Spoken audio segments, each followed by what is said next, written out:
جنگل میں مذاق۔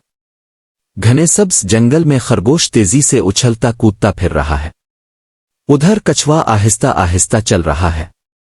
خرگوش فخر سے کہتا ہے، تم تو اتنے سست ہو کہ منزل تک کبھی نہیں پہنچ پاؤ گے۔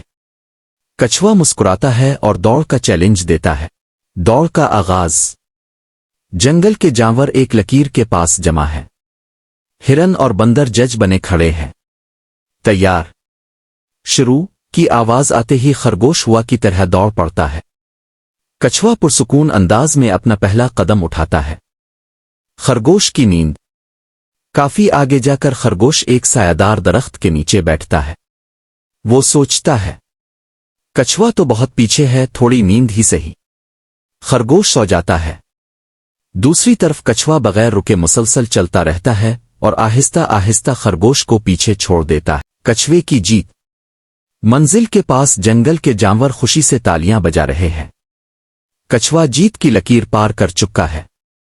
خرگوش دیر سے پہنچ کر حیران و شرمندہ کھڑا ہے۔ کچھوا کہتا ہے، اصل جیت مستقل مزاجی کی ہوتی ہے، تیزی کی نہیں۔